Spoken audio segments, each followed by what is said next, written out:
2007년 남북 정상회담 회의록 등에 대한 자료 제출 요구안이 어제 국회에서 압도적인 표수로 통과됐음에도 불구하고 일부의 우려와 비판이 있는 것이 사실입니다.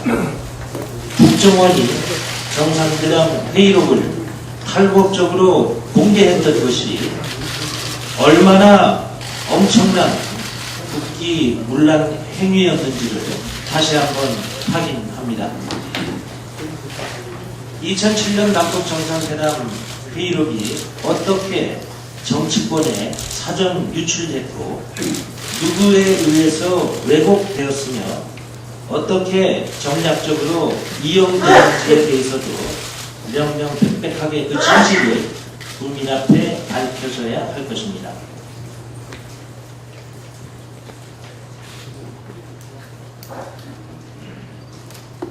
대통령 취임 선서에는 묵비권이 없습니다.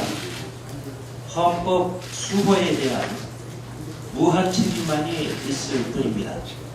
그러나 박근혜 정부는 침묵으로 일관하고 있습니다.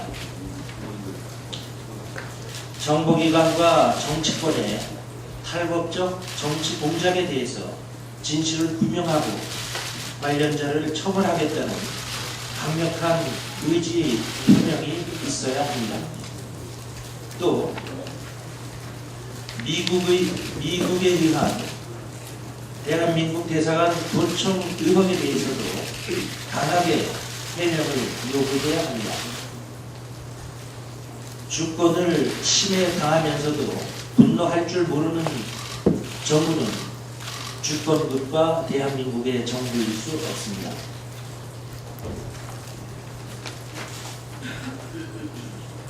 민주주의가 위기에 놓였고 민생은 벼랑 끝에 서 있습니다. 올 여름 우리 민주당에게는 휴가가 없습니다. 6월에 그랬던 것처럼 7월에도 한 손에는 민주주의, 다른 한 손에는 민생을 움켜쥐고 씩씩하게 앞으로 나아갈 것입니다. 이상입니다. 예, 다음 전병환 원내대표의 발언이 있겠습니다. 6월 국회가 끝났지만 민생을 살리고 민주주의를 지키는 민주당의 전진은 계속될 것입니다. 본실을 다했고 적지 않은 성과도 얻었다고 생각합니다. 국정원 국정조사, 공공의료 국정조사, 그리고 가계부채 청문회, 이른바 2국 1청과 전두환 추징법, 정치쇄신법안도 관철시켜서 국민의 요구에도 일정하게 부응했습니다. 또 불의한 정권에 의해 악의적으로 왜곡, 조작, 날조된 남북정상회담 기록물 역시 악의적인 정쟁의 도구로 남용할 수 없도록 쐐기를 박았습니다. 현실적으로 불법 복제물이 나무되는 상황에서 불법성을 확인하고 그리고 논란을 종식시키는 가장 효과적이고 유일한 방법입니다. 이 기록물 공개와 관련해서 여러 가지 논란이 있는 것 같습니다만 한마디로 더러운 물이 엎질러져서 바닥을 더럽히고 있는데 그것을 치우지 말고 그대로 둬야 한다라는 논리에는 절대 동의할 수 없습니다. 이성적으로 그리고 합리적으로 현실적으로 이 문제에 대해서 판단을 해야 할 것입니다.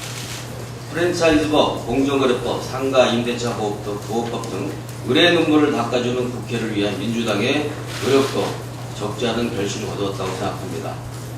조심스럽게 충성한다면 6월 국회는 민주당이 강한 야당 그리고 유능한 야당으로 거듭나는 과정에서 다소 부족한 점은 있을지라도 자신감을 회복하는 모멘텀을 만들었다고 생각합니다. 그러나 새누리당과 박근혜 정부의 속도 조절론에 발목을 잡으면서 경제민주화 입법과 민생 입법이 아직 남아있는 것은 유감스럽고 이것을 처리하기 위해서라도 7월 민생국회는 반드시 열려야 된다는 점을 다시 한번 강조합니다. 먹고 사는 민생에 대한 국민의 갈증이 극에 달해 있는데 이 시점에서 국회의 책무는 당연히 국민의 허기와 갈증을 해소하는 민생에 진력하는 것이라고 생각합니다. 민생을 살리는 것이 국민의 명령입니다. 어제 한 민간연구소가 발표한 보고서에 따르면 경기 회복감을 느끼고 있느냐 하는 설문조사에서 91.1%가 아니라고 답변하고 있습니다. 즉 10명 중 9명이 넘는 국민이 민생을 교감하고 있는 것입니다. 7월 국회가 반드시 열려야 하는 이유이기도 합니다. 다시 한번 촉구합니다. 새누리당은 민생국회에 응해야 합니다. 아파하는 민생을, 국민의 갈망을 외면하지 마십시오. 본회의장 보수공사가 민생국회를 거부할 명분이 아닙니다. 계속해서 본회의장 보수공사를 이유로 민생국회를 외면한다면 이것은 개권의 소재가 될 수밖에 없다는 점을 지적합니다. 더욱 강조하지만 7월 국회는 정쟁의 종식이고 민생 국회를 하자는 것입니다. 6월 국회에서 민생 현안을 다 해소했다는 새누리당의 주장에 국민은 동의하지 않을 것입니다. 7월 국회를 거부하는 것은 수업 시간에 자는 정도가 아니라 학생이 아예 등교조차 하지 않겠다라는 억지인 것입니다. 7월 민생 국회로 일자리 문제, 교육 문제, 그리고 경제 민주화 문제를 해결하기를 다시 한번 요구합니다. 오늘 우리 경제의 뇌관인 가계부채 문제의 원인 규명과 대책 마련을 위한 가계부채 청문회가 개최됩니다. 보건복지부에 대한 공공의료 국정조사도 실시됩니다. 진주의료원 국정조사와 가계부채 청문회 철저하게 해서 민주당은 가계부채에 대한 대책이 나올 수 있도록, 그리고 공공의료를 통해 공공의료에 대한 전반적인 개선 대책과 홍준표 지사의 잘못된 그런 노이즈 마케팅에 대해서 국민들이 확실하게 심판할 수 있도록 할 것입니다. 이상입니다. 잠깐 한마디만 들려서 제가 추가하겠습니다. 정상회담 회의록 등에 대한 자료 제출 요구와 관련해서 민주당은 어떤 경우에도 법이 정한 범위를 벗어나는 주장은 하지 않는다 하는 것을 다시 한번 분명히 합니다. 예, 고맙습니다. 예, 다음은 신경민 최고위원 발언이 있겠습니다. 네, 어저께 국정원 사건 국정조사 첫 회의가 열렸는데 시작한 지 1초도 안 돼서 개척돼야 하는 민주당 주 의원이 있다면서 새누리당 의원들이 회의를 거부했습니다. 덕분에 제가 2분 동안 임시위원장을 하려고 그랬는데 1시간 이상 위원장을 하게 돼서 가문의 영광이 있었습니다. 주 의원이요. 여직원 인권침해 사건으로 검찰에 고발돼서 제척돼야 한다면 새누리당은 고발인이기 때문에 전체가 다 제척사유에 해당한다는 논리가 됩니다. 이 주장을 계속할 경우에는 국조를 하지 말자는 말이나 마찬가지입니다. 그리고 또 한 가지 이상하고 불길한 대목이 있었습니다. 국조계획서 승인 의결 어제 본회의에서 새누리당 국조위원들이 대부분 기권하거나 불참하거나 심지어는 반대까지 했습니다. 이런 분들이 국조특위에서 국조를 잘하려고 할지 아니면 망치려고 할지 그 생각이 참 궁금합니다. 본인이 스스로 회피하는 게 맞고요. 우리로서는 깊이 신청 검토할 수밖에 없다고 말씀드릴 수 있습니다. 촛불이 무서웠는지 그 이유가 뭐였는지 저희가 잘 모르겠습니다만은 여야가 합의한 국정조사를 제대로 하려면 이 계획서 승인에 반대했거나 적어도 기권한 위원들은 분명하게 입장을 밝혀야 될 것입니다. 새누리당도 분명하게 반대하거나 기권한 의원들의 의사를 타진해서 이걸 좀 정리해 주기 바라겠습니다. 검찰에게 다시 경고 보내겠습니다. 검찰이 지금 무리하게 여성인권 수사로 짜맞추기 수사에 들어가고 있습니다. 그런데 그 문제의 그 여성은 2박 3일 동안 공무집행을 거부한 현행범입니다. 더 황당한 사실은 이 여성이 12월 11일 밤 태연하게 자기가 올렸던 글을 지워서 증거인멸을 했고 오피스텔 사태 기사에 대해서 남의 일인 것처럼 글들을 올렸습니다. 그 여직원은 공포에 질려서 떠는 인권보호 대상자가 아니라 무슨 빽이 있었는지 모르지만 경찰과 선거관리위원회 직원들을 문 밖에 세워둔 채 그것도 2박 3일 동안이나 태연하게 임무를 수행한 여전사였습니다.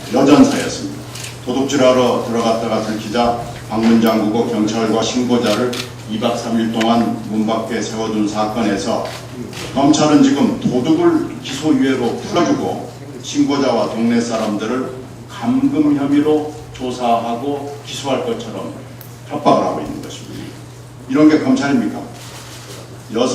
검찰은 여성 인권이니 감금이니 하는 이런 기계적 균형 맞추기 수사를 즉각 중단하고 새로 나온 증거에 따라서 불구속자를 구속하고 유예자를 기소하는 것이 검찰의 뜻에 맞을 겁니다. 이상입니다. 예, 다음은 조경태 최고위원 발언이 있겠습니다.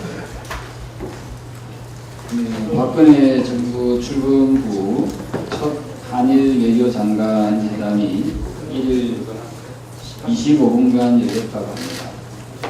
지난 4월 일본 강요의 야스쿠니 신사 참배를 이유로 윤병세 장관이 방일 일정을 취소한 지 2개월여 만에 열린 회담입니다. 25분 회담 결과가 무엇입니까? 일본 정부가 쏟아낸 망언을 진심으로 우리 국민에게 사죄했나요? 야스쿠니 신사 참배에 대해 사과를 했습니까? 위안부 진실을 인정했습니까? 윤 장관이 방위를 취소할 때와 비교해 일본이 크게 달라진 것이 무엇인지 되묻지 않을 수 없습니다. 특히 회담을 하루 앞두고 한일 양국 간 원앤 통화 스와프 계약을 연장하지 않기로 한 것이 한일 외교장관 회담을 앞당겼다는 일본 강요의 주장까지 나왔습니다. 만일 이 말이 사실이라면 돈 때문에 민족의 자존심을 판 것밖에 되지 않습니다. 같은 민족인 북한과의 대화는 합의된 회담까지도 격을 따지며 자존심을 내세워 판을 깨는 정부가 망언을 늘어놓고 일체의 사과 한마디 없는 일본에게는 시간이 지나면은 저자세를 보이는 정부의 대일 외교 행태에 대해 많은 국민들이 실망하고 있습니다. 정부는 명분 없고 실효 없는 25분 한일 회담에 대해 국민에게 진솔하게 사과해야 할 것입니다. 한 가지 더 말씀드리겠습니다. 어제 국회 본회의에서는 주택 임대차 보호법 개정안이 통과되었습니다. 그러나 여기에는 우리 민주당이 당론으로 요구해온 전월세 상한제와 임차인 계약 갱신 청구권이 제외되어 결국 반쪽짜리 법안 통과가 되고 말았습니다. 이번에 법사위에서 논의되었던 주택임대차 보호법 개정안의 경우 모두 12건의 개정안이 논의되었고 이 중에는 민주당 당론 발의 법안을 포함하여 6개의 개정안에서 전월세 상한제를 도입할 정도로 여야 의원들께서 과도한 전월세 임대료와 보증금에 고통받고 있는 서민의 아픔을 조금이라도 덜어주기 위해서 노력하였는데 이번 개정안에 반영되지 못한 점 심히 유감스럽습니다. 정부에서 강한 반대가 있었다고는 하나 임차료에 대한 규제는 이미 독일, 영국, 프랑스, 미국에서도 실시하고 있습니다. 이들 국가에서는 임차료 조정위원회를 통해 매년 공정 임대료를 책정하여 과도한 임대료의 인상을 방지하고 있습니다. 법사위 위원장께서도 전월세 상한제와 계약 갱신 청구권에 대해서는 앞으로 법사위에서 계속 논의하기로 한 만큼 하루빨리 논의가 진전되어 집 없는 서민의 고통을 들어주시길 바랍니다. 이상입니다. 예, 양승조 최고위원 발언이 있겠습니다.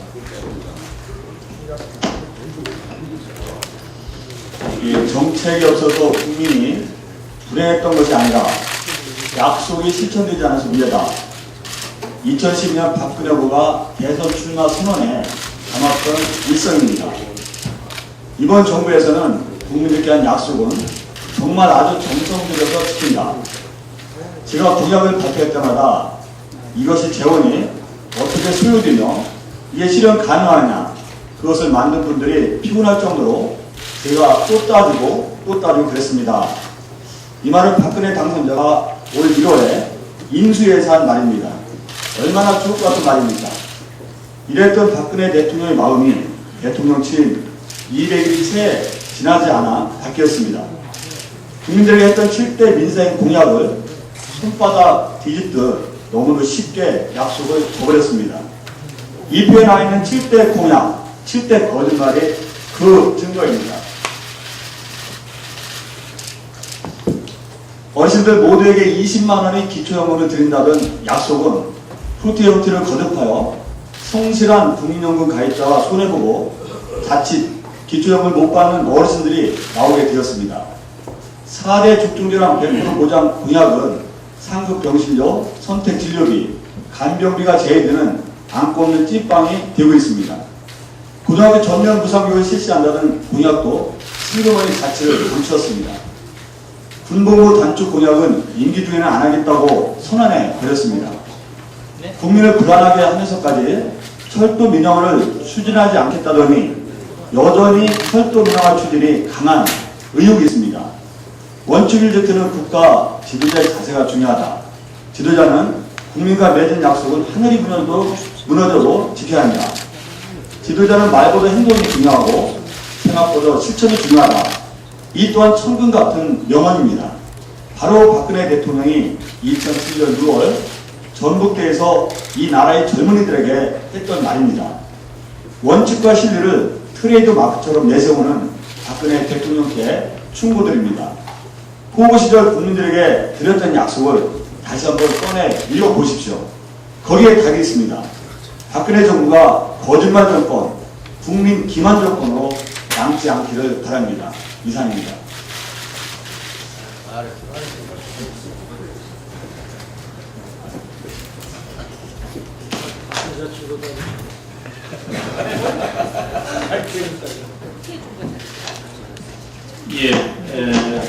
다음 우리 박혜자 최고위원 발언이 있겠습니다. 네, 지난 그 6월 전국이 뜨거웠던 것은 저희가 사실 그 국정원의 댓글 공작이 되는데 어제 국정조사가 통과가 됐었죠. 그런데 이 댓글 공작이 사실은 얼마만큼 광범위하게 확산되어 있었던가라는 것에 대해서 세상 경악을 금할 수가 없습니다.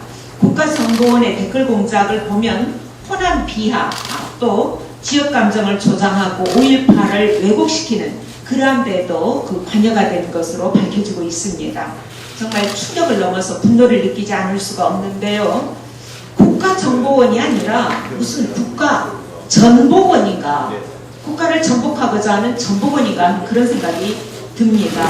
정말 위원회를 통해서 국민의 지역 감정을 조장하고 역사 왜곡하고 국민과 국론을 분열시키는 이러한 것은 정말 국정원이 할 일이 아니라 간첩들이나 할 일 아니겠습니까? 그런데 간첩에 대한 정보를 수집하고 그걸 막아야 될, 국론 분열을 막아야 될 국정원이 이러한 행위를 했다니 정말 믿을 수가 없는 일이라고 생각이 됩니다.